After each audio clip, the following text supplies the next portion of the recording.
FM so emre aso se promtibra kasia e wo HYTV so ana wie yi osabofo atena sani aboaboa no amede beso mu se promtibra kasia e wo HYTV so entomo di makotene a wo betie ebine se abrantie bi a wodi yamransam a woda a eno eye December 30th no na aban insa aso no mu ni nyina se wo de ka na edi ehresie e wo lolo kwan no mu sanso ene ebekwa akohwe kope a won so eye emwa asisi ano wode abegu akwan mu efafuo increment ya eno ekoso ewo omayi mu no wei ane nsam mafoforo bi ka ho a awiei aboafo bi adagoma aso ya sense ya nakeka bi ma ho na ye ka na chese ye ka hanyo estate won ane wabo ye chidom no aso ya sene woni Adams boutique ena awiei omaboa ya nse ya nakeka nkase boyi afama wo ba bia wo bia na wo hu ne ekoso ewo oman mu afa dibra ne ntwa ye homra na ye ba ma chechire nsemu ade asomo mo somfo atwa rambo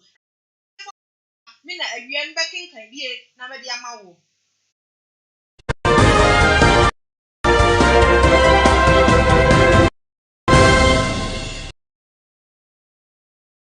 yamamo akaba ade ba promtibra kasia yiso awo HYTV na yakwa nsemu ade amamo a abrantie a wono ne dindi awa Muhammad ena aban isa so ne pahwi adan a abrantie ye na no December da ana ke say ya ka 2021 ni mu no na ke sa fini ko na wie ye na abrantie de ka ena odi bia grisi o lolo kwanim ena wo de kwa ncha no de fakru no de ka ha no de ka ha eno ana mso ama abrantie na ya hwehwe no ye hu no na karia na ekura no ne number aye GW na ke say 402V eno ana no de na abrantie ya di bia grisi ena de yada ne nsa aso ni mu ama wakwa kopie asandi bia wo aban akache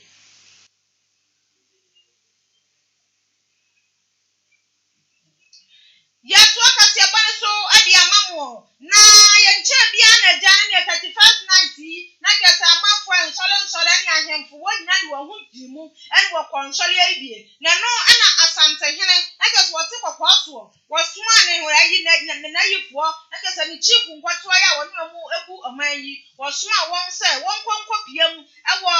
nyanyamfo prophet Francis Quarting na jesa ya ka ono ne da asori efo won House of Power Ministry ano eno na ja asante gini asuma se wonkwo ho na wonkwo enkwahwe wa bia editorial foforo na wankwahwe ne ekoso wa asode ho na no ana Ghana na jesa ya nyina no otokwaso na bebi eche wo suma min na jesa ni di na achamfo hene ageman bonsu wono anya suma mo se wonkwo asode ho ekese wankwahwe ne ekoso no mfa na no di sem kakra ntudwa na no no ohini kopie mu no wo sha se wono di asante hene ana suma no wote kokoso na woso ano no wo say senior House of Power Ministry ekoso ewo asante memu no na kese wo bo wo humodin ye na se afori no esi wote kokoso afori dia na kireta ye se na asase no man bie ana info bibi biela ehia asafo no wonfa emedan wo na wo behwe no aye wo moa ede ama wo na ye fefefe Kristo suya oka se oni no kware no ziam eno de ye momode enne a meka se ukọ cathedral hodo a yesi na brochire nyina ziam babia ziam titiri wo Europe so upia asonda kese se mu a ziam uti ye yi a ena onya merwa ba aduo no ziam na sofuka ho ziam de Kristo asori ko wie no etimi gina pai muka Kristo ne kwai Kristo na mankwa ni ayira Kristo ne nokwafo yenka ho asem se ne atwa ha ehie nyina edi nokra ziam Ghana besisa prophet Ibana me bisha ne se enti asori kura de mo aye nyina modache ene se na me dese prophet eni so adi hu na wo no ka bi kire me ziam se e ma ne so ha o ziam ye be school ziam ye be hospital na otu mfo se men kan kire mu se ziam a House of Power ziam sembo bua amasante tumpon se dia ziam asasi amode bebua amasante tumpon ziam ebrebia mu hia bibia mu na ne nchen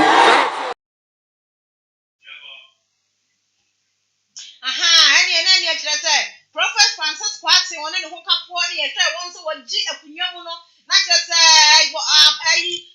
ɔsante hene ɛsomae ne deɛ na kyerɛ sɛ wɔtie na so pɛm enti wɔni agye yie ankasa yɛto akasɛbɔ no nso ade ama mo na kyerɛ sɛ yɛkɔ akɔpie kɔpɛfoɔ akakye na kyerɛ sɛ no yɛdi ankasa ayɛ executive secretary of the Chamber of Petroleum Consumers wɔn na ne de wɔn nso nyonyamfa wɔda no a wɔno wɔyɛ secretary ɛyɛ Duncan Amoa ɛna ɔno nso ade na no di sa beto dwa sɛ wɔda Ghana mampani ɛne n'aban ase wɔsan so ɛda ɔyɛ marketing companies no na kyerɛ sɛ kɔpɛkefoɔ bɛde wɔda wɔn ase paa ne nyinaa ne sɛn sɛ esi no fuel prices no yɛsan so atoto mu biem ɛne amanɔne ɛne ne mɔntene so de yɛatoto mu ɛma sa akɔ soro ne nyinaa ne sɛ yɛde 20 plus wɔte yɛsan so atoto bia so na Ghana man mu sɛ esi na ho kyerɛ yɛkɔ mu no na sɛ yɛsan so ɛde sika yi bi san so tototo so de a ɛne ɛbɛyɛ asefi mu yie enti total petroleum foɔ wɔn ɛne wɔyɛ company no akɔ agyina ɛna sisi a no wɔka sɛ sisi a no ɔman yi mu no yɛn ankasa yɛsu dada enti wɔsan so de bi ka ho ma yɛ de a ɛne na kyerɛ sɛ ɛbɛyɛ asefem ɛde ama yɛn enti ɛnɛ yi wɔhwɛ sɛ yɛdeɛ Ghana man mu deɛ yɛmfa bi nkeka ka ho ma yɛ amanɔne ne yɛatoto mu a yɛdeɛ ɔmo bɛhwɛ sɛ biribiara ɛbɛkɔ yie ama yɛn nti no sɛdeɛ ɔmo gye ɔman ne ho nti no wɔmfa bi ntoto so ɛma yɛ seesei ɛnyɛ saa deɛ a ɛdeɛ ne yɛn ebesi anyɛ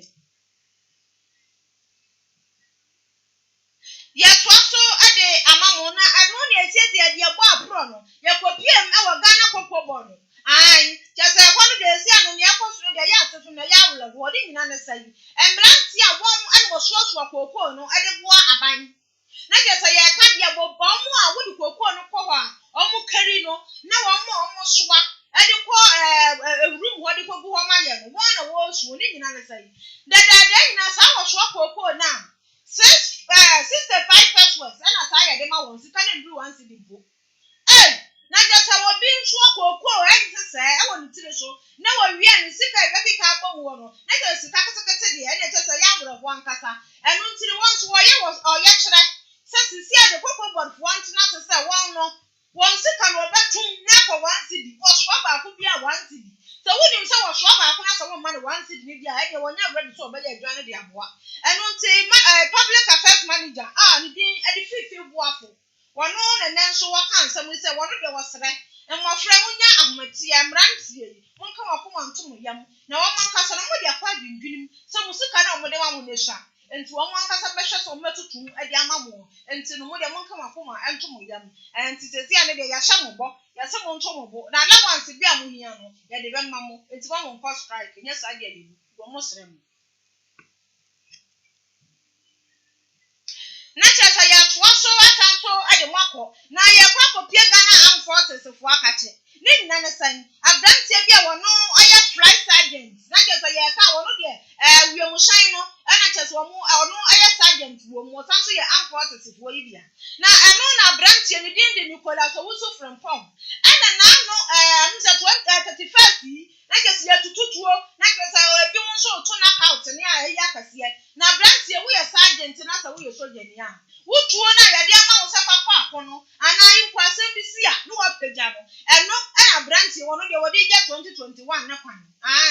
sɛ 2022 na nkɔɔfoɔ ɛto knockout no aberanteɛ sɛ ɔno deɛ ɔbɛtotuo ɛna neɛ ɔho a ne tuo so ɛna gbengbengbengbe wɔhyew to guyɛ na kyerɛ sɛ wɔbi ba nkɔdi a nkɔdi pram na nyame adom na obi anim na ɛno na ne mpanimfoɔ a wɔn ɛna ɔyɛ discharge ɛde ma referral of traffic no wɔse wɔno deɛ aberanteɛ adwuma wɔdi yɛ anyɛ professional koraa na sɛ sogyani a woyɛ sergeant mu ya ɛwɔ sɛ wɔde wotuo adidi agorɔ saa ɛno nti no ɛnɛ aberanteɛ nso no ɛm sɛ asotwe akɛseɛ ɛwɔ hɔ a yɛde ma no ɛnɛ da yi yɛto akɛseɛ bɔ no so ɛde ama mo na mo de mmame fa wɔ sɛ ntwam fa sɛ bɔ ne akɔkyi ne nyinaa deɛ go tentamfidi akɛseɛ no so nti wobɛnya bi ahwɛ wɔ hɔ sɛ woba na so yɛkɔgya wo a ɛnkase yɛkɔgya wo daabi ne nyina gu hɔ a wobɛnya ahwɛ ɛwɔ so ɛkyɛ sɛ wobɔ HYTV GH a wobɛnya ne nyinaa bi na wahwɛ wɔ hɔ yɛto akɛseɛ bɔ sɛ na kyɛ sɛ yɛkɔ akɔpie social security ɛna national insurance trust fo akakye na kyɛ sɛ senate wɔn na wɔn nso wɔ kasa ɛnse sisi na beto adwa sɛ wo bibia la woni Ghana card ni bia wo sɛ wo hwɛ na wo yɛ ɛntwa match na kyerɛ sɛ ɛtuo no sisi ano atadwe ya te dende ni nyina ne sen ya tumu dia maye emre na wande ma yam sisi e wotum e dia kodum enti efiri enne e kopim dum so wonim so woni Ghana card akoye sisi ya tumu dia maye kwan ni bi dia ka ho ne bi sum ni bi aka ho ena sai social security no senate fo no won so say wo Ghana card na fa ba yan sesaye e wo senate ho na ke se ni nyina ne san enyema na ye kwatrubu won forms na ye fele de ma awo no sisi ana asesa enti wo de Ghana card ni baba senate office na wo ba yan sa kire bi egwom ni e dia hyehyehye mu ama enti won so ama yen fremre ya kwatum jun se won so wo fie na sa wo mesesa ya abra na ba sesa ni nyina enti ni na kese ni da ho no Yatwaso adiama mo na chese minister for roads and highway woni onyamfo kosi amoako ata ne nyina ne san chese abran woni onyamfo yi nso de na sisi ane ebo ne kwadu na chese ya kira dumako bi wo ho a won eye concern road tractors ne nyina ne san chese road no se yade sika ma wo sa ya na wan fa na kwan mu a eya na eya azefan ana ayi ko ne de ma wo na sa ne wo sa wo ye no wan fa anya I say eya dia ya na enkoyie enu nti no onyonyafo no na dem roads and highway no onyonyafo kwasi ata nya say ne yes ne say ni wura woso wo pre ewo road fund board no won hwe no nye na kwan no sie ma ni sika na sie ka to won fanya won hwe no nye kwan papa quality no fa ma Ghana ban na nya say kwan bia ne ne atutuo no na wa ye adiama ye eyesa eya wuraho na ya sefem ne nyina ya taxi ene sika nkitinkiti ya ene keka bom ne de highway enti won hwe na wonya ekwan no yie na omfama ye sanya muni na da ne ye de mai mu ne bibire ma mu de ba na ye se ye de obi ma nso de kakra nso ebebom ne nyina ne sai ye kwa kopiem ewo Naija ye hwe fa na kese Nigeria sam ne ye kan eho ana abrantie bia wono nso aya mayor panim nya ene ja wone na yifo na kese ne driver ene won wa woka ho na mayor de din e de fachi wono ene kese wo border no so border na enu atwam Libya country ho no ye kan Libya country se nyamu ni dada eho ana kwan yi da na branch yi emiyo faache wono ene wo wa woka ho na driver wode cocaine do so poa cocaine na ya pack ya se yi 214 kg na just 471 pounds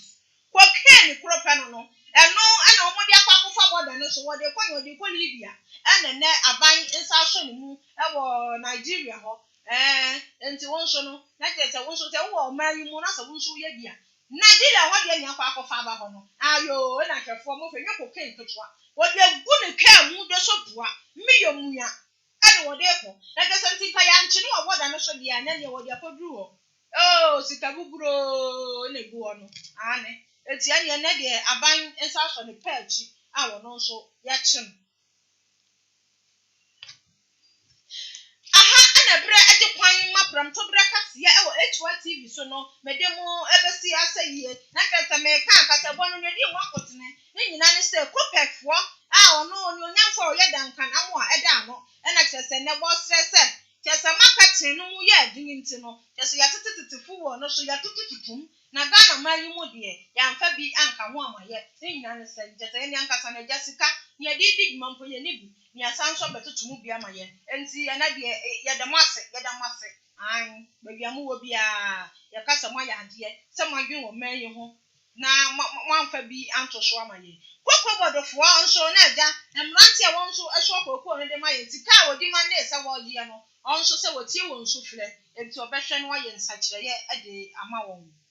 wei ane ensem a wie me de beso musa pramto brekase e wo HYTV ane York FM so mo sonfo atwa rambo na cheza na efu adazoa krope me na mbeken kankase boy ade ma wo na kire se wo mo tena ase no mo se mo ade ma yan enso e wo ho na cheza Clement no ye editing no ade bo ayen na achem president ento ane boaboa no se ye de beba abasom mo progress manager ba ko pe ekobo wono ane boy ye chidom se na ye bebo ne ye de kase boy abasom mo MC ahode na cheza Benedict ba ko pe ane obo ayen ma me de kase boy ade bram